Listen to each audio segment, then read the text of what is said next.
The stars disappeared one night, not because of clouds, not because of smoke. They disappeared because something very large moved in front of them.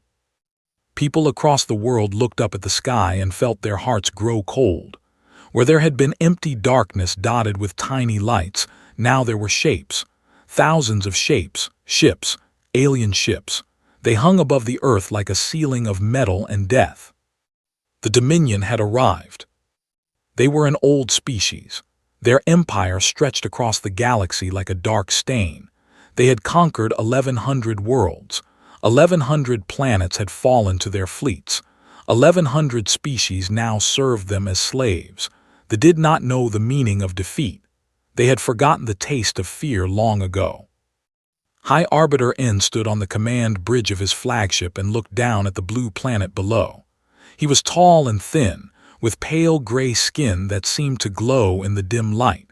His eyes were black and empty like deep holes. When he spoke, his voice was flat and cold. "Begin the transmission," he said. His words went out to every screen on Earth, every television, every phone, every computer. The face of N appeared before humanity for the first time. Billions of people stopped what they were doing and stared at this alien creature. "People of Earth," N said, "I am High Arbiter N of the Dominion. Your world has been selected for incorporation into our empire. You will surrender all weapons. You will surrender all resources. You will surrender all authority to Dominion representatives. You have 72 hours to comply." He paused. His black eyes seemed to look at every human at once. "Resistance is not possible," he continued. "We have studied your species for many years. We know your nations fight among themselves. We know your weapons are primitive. We know your spacecraft can barely reach your own moon. You cannot win against us. Do not try. Surrender now and many of you will be allowed to live. Resist and your world will burn." The transmission ended. N turned away from the viewing screen and looked at his officers. "They will surrender," he said with complete confidence. "They always do." Down on Earth, chaos spread like fire. People ran through the streets screaming. Governments held emergency meetings. Military forces went on high alert, though everyone knew their missiles and jets meant nothing against ships that could cross galaxies. In New York, the United Nations building was surrounded by crowds. World leaders flew in from every country. Generals and admirals gathered with grim faces. Scientists argued about what to do. Religious leaders called for prayer. Television news showed the alien fleet hanging in the sky, blocking out the sun in some places. Secretary General sat in her office and watched the panic unfold. She was a calm woman with gray hair and steady eyes. She had seen wars. She had seen disasters, but she had never seen anything like this. Her phone rang. She answered it. "Yes." "Madam Secretary General," said a voice she did not recognize. "Please hold for a secure communication." There was a click. Then another voice came on the line. This voice she knew. It belonged to someone very powerful, someone who was not supposed to exist. The voice said, "It is time." She closed her eyes. "Are you certain?" "We have no choice. The Black Protocol is active. All participants are standing by. We need you to buy us time. 60 hours, then give the signal." 60 hours, she repeated, and then we show them what humanity really is. The line went dead, sat very still for a long moment. Then she stood up and walked to the window. She looked up at the alien ships filling the sky. "You have no idea what you have done," she thought. "You have no idea what is coming." Because they had made a terrible mistake. They had watched humanity for decades. They had seen the wars and the hatred. They had seen the poverty and the greed. They had seen nations pointing weapons at each other. They had concluded that humans were weak and divided. But they had only seen what humanity wanted them to see. The truth was hidden in shadows. It was buried under mountains. It was sunk beneath oceans. For 50 years, ever since the first alien ship had crashed in a desert and been recovered by frightened soldiers, humanity had been keeping secrets. The governments of the world hated each other in public, but in private, in rooms that did not exist, they had been working together. Every nation had contributed. Every nation had kept silent. Scientists had studied the crashed ships and learned their secrets.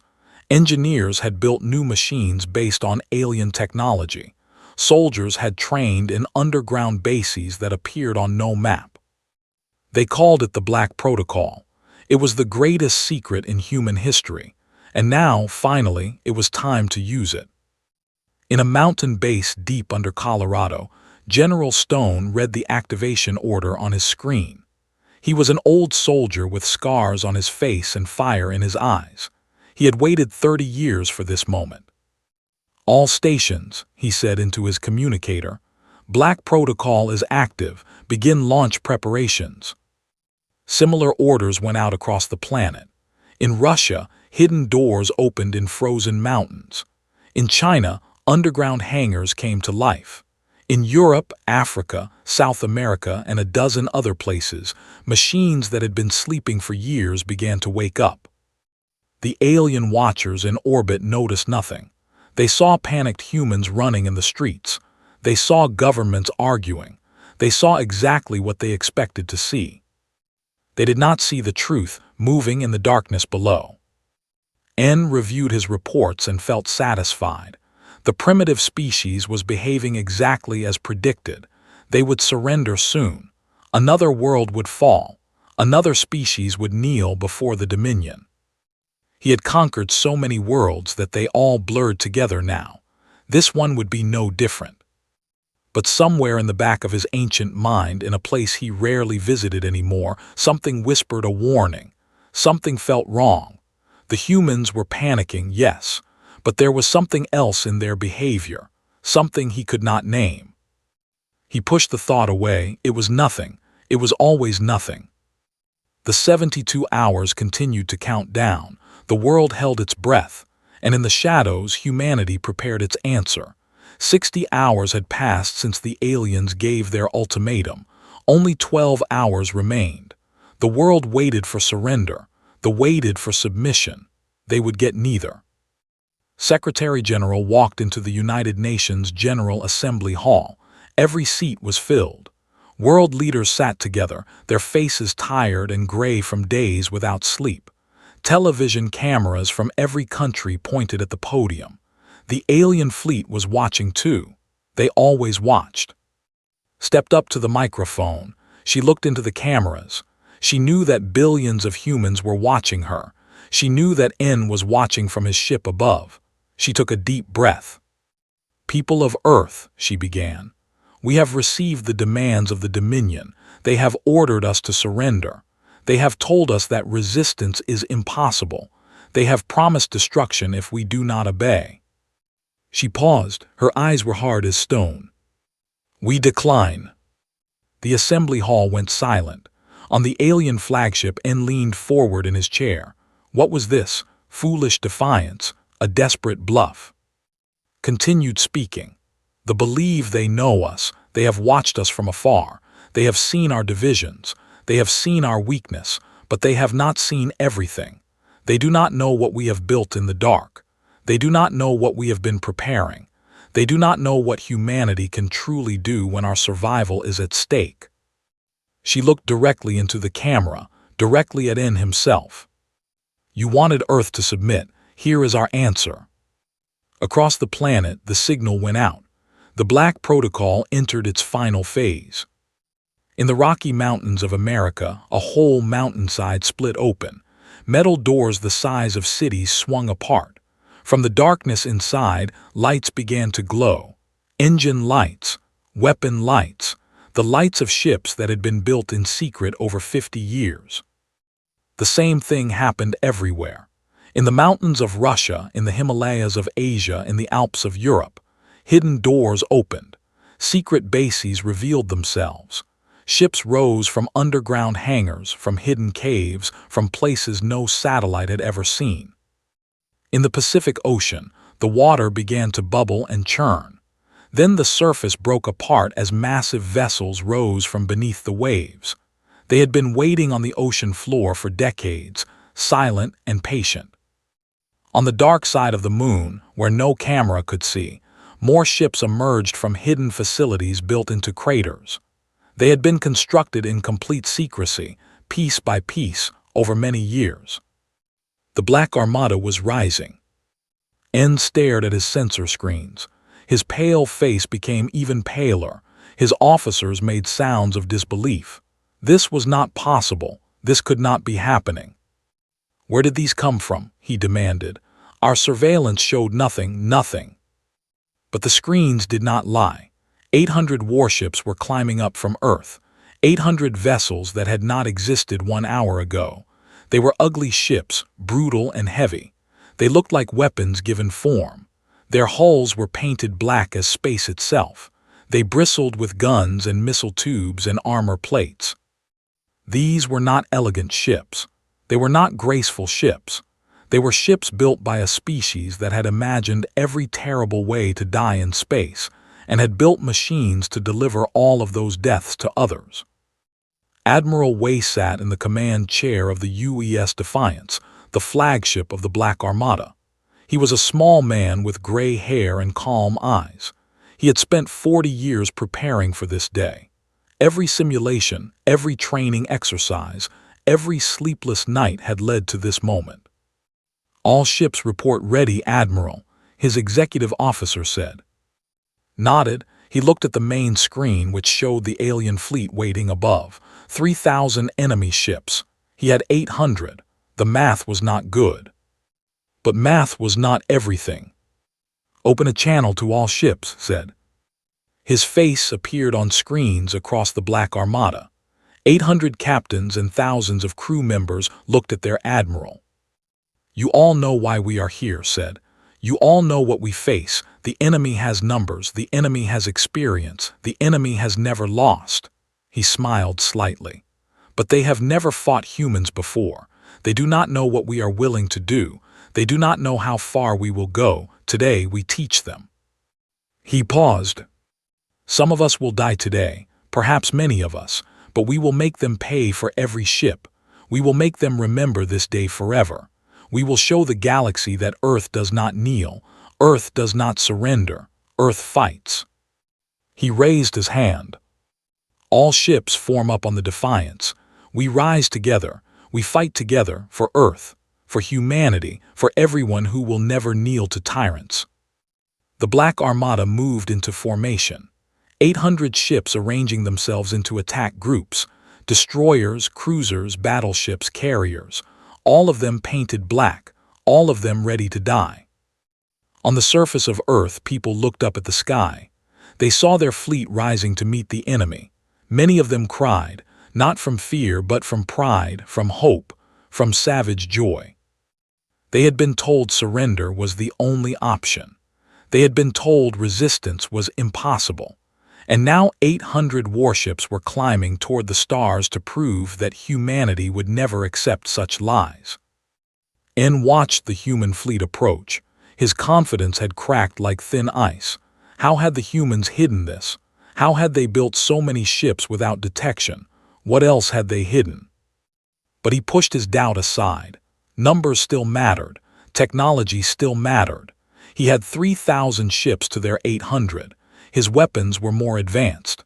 His crews were experienced warriors who had conquered many worlds. "All ships prepare for battle," he commanded. "Destroy them." His fleet moved forward, spreading out to surround the human formation. Energy weapons charged, targeting systems locked on. Admiral watched them come. He felt no fear, only certainty. "All ships," he said quietly, "attack." The Black Armada surged forward, not defensively, not cautiously. They charged straight at the alien fleet like wolves rushing at a herd of deer. The first shots were fired. The first ships exploded. The sky above Earth lit up with fire and death.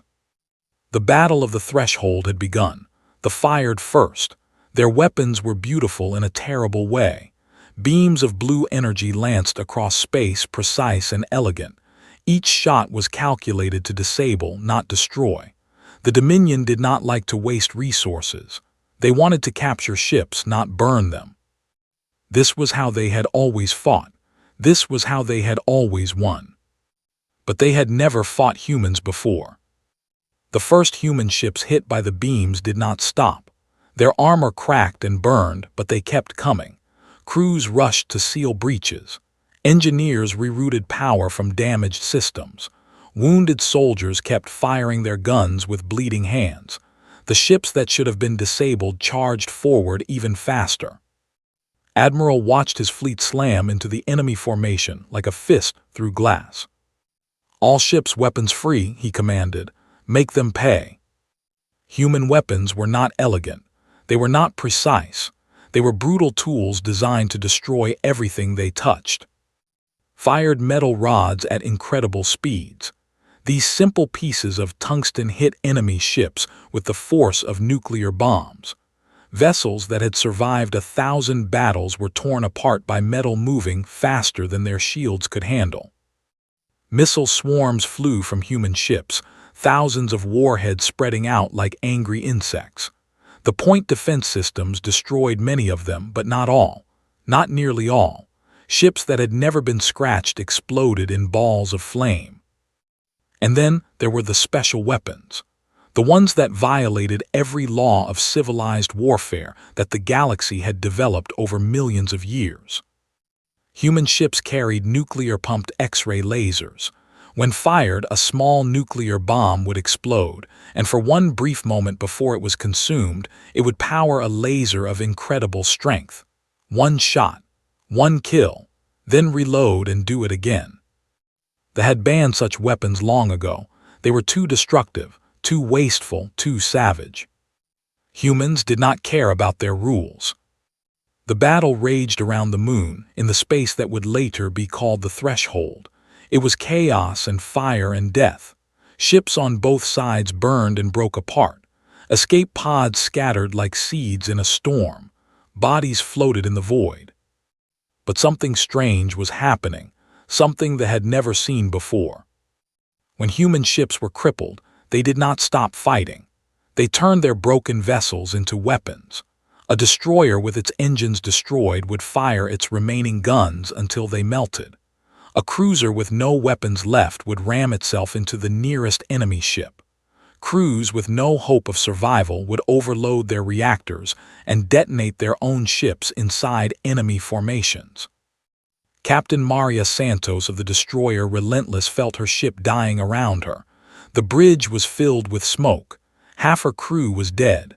The engines were gone. Most weapons were destroyed. Enemy dreadnought bearing 357, her sensor officer reported weakly. Blood ran down his face. Close range. Maria looked at the massive alien ship on her screen. It was 10 times the size of her destroyer. Its guns were turning toward them for the killing shot. She smiled. "All hands abandon ship," she announced. "Everyone to the escape pods now." Her crew looked at her with confusion, then understanding. They ran for the pods. Maria stayed in her chair. When the last pod launched, she pushed her engines to emergency power. They screamed and sparked and burned, but they pushed her broken ship forward, straight at the dreadnought. The alien captain saw her coming. He tried to turn his massive ship away. Too slow, too late. The Relentless struck the dreadnought amidships at full speed. The collision tore both ships apart. A human destroyer worth almost nothing had killed a vessel worth 100 times more. This scene repeated across the battlefield. Human ships sacrificed themselves without hesitation. They traded 1 for 1, 2 for 1, sometimes 3 for 1. Any exchange that hurt the enemy was acceptable. They did not understand. Their warriors valued survival. Their captains retreated when damaged. They preserved their ships and their lives for future battles. Humans threw everything away if it meant taking enemies with them. 9 hours the battle lasted, 9 hours of fire and death. Admiral commanded from the Defiance, his calm voice guiding his fleet through the chaos. He watched his ships die one by one. He felt each loss like a wound in his own body. But he did not stop. He could not stop. When the smoke cleared, the numbers told the story. Humanity had lost 400 ships. Half the Black Armada was gone. Thousands of brave men and women had died in the cold void of space. But they had lost 800 vessels, 800 warships destroyed by a species they had called primitive, 800 ships that had never lost a battle to anyone, anywhere, ever. High Arbiter N stood on his bridge and stared at the reports. His hands were shaking. The emotion filling his chest was something he barely recognized. He had not felt it in centuries. "Fear. Order a withdrawal," he said. His voice cracked slightly. "All ships fall back to the Mars orbital zone, regroup and reassess." His officers stared at him in shock. Withdraw. They did not withdraw. They had never withdrawn from any battle against any primitive species in the history of the Dominion. "High Arbiter," one officer began. "Do it," N screamed. "Do it now." The fleet turned and ran. They ran from the broken remnants of the Black Armada. They ran from ships held together with emergency patches and desperate prayers. They ran from humans who were already cheering on their damaged bridges. On Earth, the news spread instantly. The aliens had retreated. The invincible had been pushed back. Humanity had done the impossible. People flooded into the streets. They laughed and cried and hugged strangers. They looked up at the sky where their fleet still burned, and they felt something they had lost when the aliens first arrived. Hope. Admiral sat in his command chair and allowed himself one moment of satisfaction. They had won the first battle. They had shown the galaxy that Earth would fight. But he knew this was not over. They still had thousands of ships. Reinforcements would come. The real war was just beginning. He looked at what remained of his fleet. 400 ships, many of them damaged, against an empire that spanned the galaxy. The math was still not good, but they had changed the equation. They had proven that mathematics was not everything. Sometimes will mattered more than numbers. Sometimes courage defeated calculation. And humanity had both in endless supply.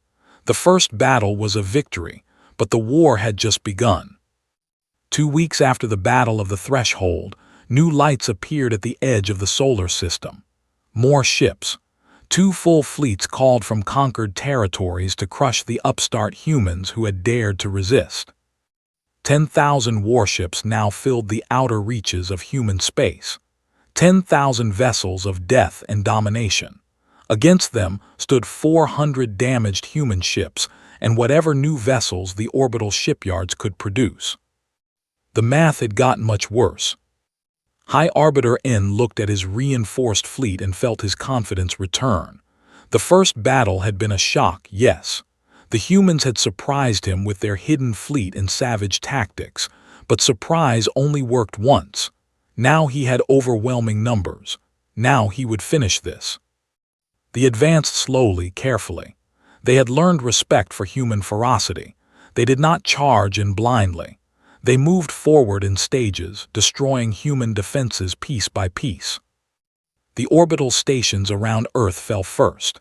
Then the shipyards on the Moon were targeted. Bombardment cracked the lunar surface, leaving great scars that could be seen from Earth. The human colonies on Mars were obliterated, their domes shattered and their people killed. Admiral fought back with everything he had. His fleet struck at enemy supply lines. His ships ambushed isolated squadrons. His crews performed miracles of courage and sacrifice. But it was not enough. It could never be enough. Every week, humanity lost more ships. Every week, the enemy grew stronger. The orbital shipyards worked day and night, but they could not replace losses fast enough. The Black Armada was dying a slow death. 3 months into the war, the Defiance was finally caught. Admiral had been leading a raid on an enemy resupply convoy. The mission was a success. They destroyed 20 enemy transports, but a battle group cut off their escape route. 50 enemy ships surrounded the Defiance and her escort of 12 destroyers. "Admiral, we cannot break through," his navigation officer reported. "They have us trapped." looked at the tactical display. His old eyes studied the enemy positions. There was no escape, no trick that would save them. This was the end. He thought of his wife, who had died 10 years ago. He thought of his children, who were somewhere safe on Earth. He thought of the billions of people counting on him. "All escort ships," he said calmly, "break formation and retreat. Find gaps in their lines, get home." "Sir, we won't leave you." "That is an order." His voice was firm. "The fleet needs those ships. The fleet needs those crews. I am one old man. Go." The destroyers hesitated, then obeyed. They scattered in different directions, some making it through the enemy lines, others dying in the attempt. The Defiant stood alone. Opened a channel to the enemy flagship. N's pale face appeared on his screen. "High Arbiter said, I have a proposal." "Surrender?" N asked. "No," smiled. "A trade my ship for one of yours." He cut the transmission and turned to his crew. "All hands, abandon ship. Use the escape pods on the far side away from enemy fire. I'll give you cover." His bridge crew stared at him. Many had tears in their eyes. They knew what he meant to do. "Go," said gently. "Tell them the old admiral did his duty. Tell them to keep fighting. Tell them we will win this war." They saluted him, every single one of them, and then they ran for the pods. Sat alone on his bridge. He watched his crew escape into the darkness of space. He waited until the last pod was away. Then he aimed his dying ship at the largest enemy vessel he could see, a command carrier bristling with weapons, and pushed his engines to full power. The Defiant screamed through space, burning and breaking apart as enemy fire tore into her. But she did not stop. She could not be stopped. His last thought was of Earth, blue and beautiful and worth dying for. The Defiant struck the command carrier dead center. The explosion lit up the void like a new sun. Both ships were gone in an instant. The news of Admiral's death spread through the human fleet like a cold wind. He had been their leader, their symbol, their rock in the storm. Now he was gone. Command passed to Admiral. She was younger than by 20 years. Her face was hard, her eyes sharp, her voice like steel. She had served as his second in command and had learned everything he could teach her. But she was also different from. Where he had been patient and careful, she was bold and ruthless. Where he had played defense, she wanted to attack. She had a plan so crazy that had rejected it when she first proposed it. A plan that could end the war in one stroke or destroy what was left of humanity's fleet. Now, with the war being lost slowly, she presented it again to the remaining admirals. "We cannot win by defense," she said. "Every day we lose ships we cannot replace. Every day they grow stronger. In 3 months, maybe less, we will have nothing left. Earth will fall." The admirals nodded grimly. They knew the numbers. "But there is another way," pulled up a star map. "The Rime, it is 30,000 light-years away. It is the heart of their empire, and it is completely undefended." The admirals stared at her. "Undefended?" one asked. "How is that possible?" "Because no one has ever been crazy enough to attack it. They have conquered thousands of species, and not one has ever struck it there. It doesn't occur to them that anyone would try." She leaned forward. "We have experimental jump drives. They're unstable, dangerous. Many ships might not survive the journey, but if even a fraction of our fleet reaches Rime." She let the implication hang in the air. "You want to hold their hostage," another admiral said slowly. "I want to change the math. Right now they can destroy Earth with acceptable losses, but if we threaten their own world, if we make them choose between conquering us and saving themselves," smiled coldly, "then we're not just fighting anymore. We're negotiating." The admirals debated for hours. Many called the plan suicide. Many called it madness. In the end, they approved it, because the alternative was certain death. Operation Black Sun was born. The remaining human fleet, 300 ships, began preparing for a journey across the galaxy. New drives were installed. Crews were briefed on the desperate mission. Goodbyes were said. Meanwhile, the massed for their final assault on Earth. They pulled their ships together, preparing to end the war once and for all. They did not notice the human fleet slipping away into the dark. They did not suspect anything. They were about to learn that humans did not fight like other species. Humans fought to win, at any cost, by any means, no matter how insane. High Arbiter N stood on his command bridge and watched 10,000 ships move toward Earth. This was it, the final assault, the end of human resistance. The blue planet hung in space before him, beautiful and helpless. Its orbital defenses were gone. Its fleet had vanished somewhere, probably hiding, he thought, waiting to die. The humans had fought well, he admitted to himself. Better than any primitive species in history. But mathematics was mathematics. Numbers were numbers. Today, Earth would fall. Begin the bombardment, he ordered. Target their military centers first, then their capitals, show them the cost of resistance. His fleet moved into attack formation. Weapons charged. Targeting systems locked onto cities where billions of people waited in fear. Then his sensor officer screamed. And spun around. What is it? The officer's pale face had gone completely white. His hands were shaking so badly he could barely point at his screen. Rime High Arbiter, Rime is under attack. N felt the world stop. His hearts, both of them, seemed to freeze in his chest. That's impossible, show me. The main screen switched to a transmission from the Dominion. What N saw made him grab the railing to keep from falling. 300 human warships hung in orbit around Rime. They had appeared from nowhere, their experimental drives having carried them across 30,000 light-years in a single jump. Many ships had not survived the journey. Their wreckage drifted among the survivors. But enough had made it, more than enough. Rime had no defenses, no warships, no orbital stations. Why would it? No enemy had ever reached it. No enemy had ever tried. The of the Dominion was as helpless as a newborn child. Admiral's face appeared on the screen.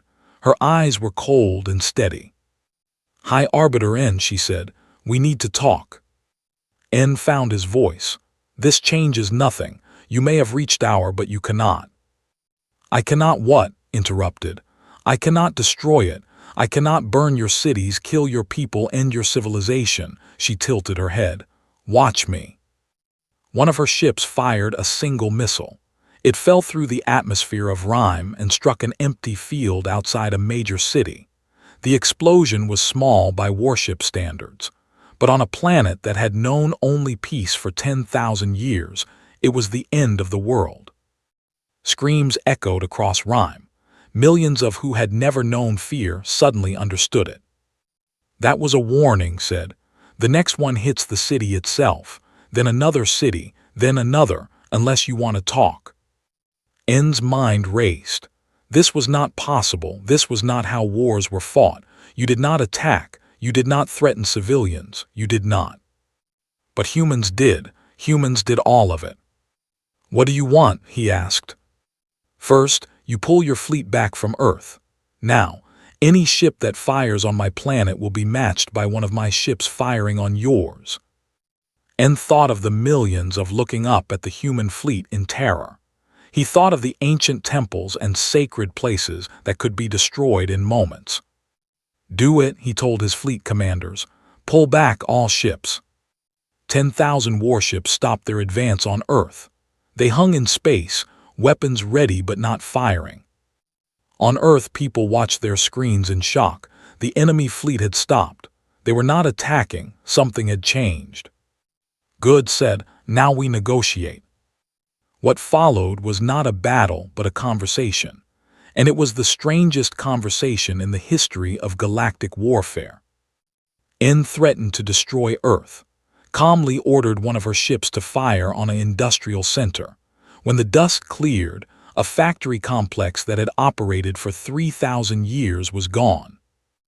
N screamed in rage and ordered a retaliatory strike on a human city. His ships fired. A city in South America burned. 2 million humans died in moments. Did not flinch. She ordered strikes on 3 more targets, historical sites, religious centers, places sacred to the Dominion. "You're insane," N hissed. "You're destroying your own people." "No," said quietly. "You are destroying my people, and I am destroying yours. We can keep trading deaths until both our species are ashes, or we can stop. Choose." N looked at the reports flooding his screen. His people were panicking. Riots were breaking out on Rime. The Council of Elders was demanding he do something. But what could he do? Every action he took would be matched. Every death he caused would be returned. Then came the final blow. "One more thing," said. "Check your scanners. Look for what we planted on your world before you detected us." N's blood ran cold. His officers scanned frantically. What they found made them gasp in horror. 1,000 antimatter bombs hidden across Rime, in cities, in temples, in government buildings, all connected to dead man switches on the human ships. If the human fleet was destroyed, the bombs would detonate automatically. Rime would die. "We knew we might not survive this mission," said. "So we made sure that if we die, you die with us. You're is now a hostage. If anything happens to us, those bombs go off. If anything happens to Earth, those bombs go off. We are now bound together, High Arbiter. Your survival depends on ours." N sat down heavily in his chair. He suddenly felt very old, very tired. He had conquered 1,000 worlds. He had defeated countless species, but he had never faced anything like this. Humans did not fight to win. They fought to not lose, and they would destroy everything, including themselves, before they accepted defeat. "What are your terms?" he asked. The Treaty of Ceres was signed 3 days later on a neutral asteroid. They agreed to withdraw from the Sol system permanently. They recognized human sovereignty over Earth and its colonies. They released 17 other species from Dominion control, species that had begged for human protection during the negotiations. In return, humans deactivated the bombs on Rime and agreed to return their fleet to Earth. Admiral signed the treaty on behalf of humanity. She showed no emotion as she wrote her name, but when she looked up at N, there was something in her eyes that made him look away. "Remember this," she said quietly. "Remember what happened when you commanded Earth to submit. Remember our answer. And tell your empire, tell everyone, humans are not like you. We do not surrender. We do not kneel. We would rather burn our own world than live as slaves. And we would burn yours too." She stood up and walked away. The Black Armada returned home to a broken but free Earth. The moon was forever. Cities lay in ruins. Billions had died in the war. But humanity remained free. In the years that followed, the story spread across the galaxy. Species that had lived under Dominion rule for centuries heard what the humans had done. They heard how a primitive species from a small blue world had fought an empire and won, not through strength, not through numbers, through sheer, terrifying will. A new phrase entered the galactic vocabulary. It was whispered in slave barracks and resistance meetings. It was spoken with fear by Dominion officers. It was carved into monuments on worlds that gained their freedom because humans had shown it was possible. "Do not touch the humans. They are not like us. They would burn their own house down just to kill you in the fire, and they would call it victory." Admiral never spoke publicly about the war. She returned to a quiet life and died peacefully 30 years later. At her funeral, representatives from 17 species came to pay their respects to the woman who had freed them. The Black Armada was rebuilt, stronger than before. Earth recovered. Humanity expanded to the stars, no longer hiding, no longer afraid. And though they never came back, they had learned at terrible cost a simple truth that the galaxy would never forget. Humanity does not submit. Humanity fights. Humanity wins.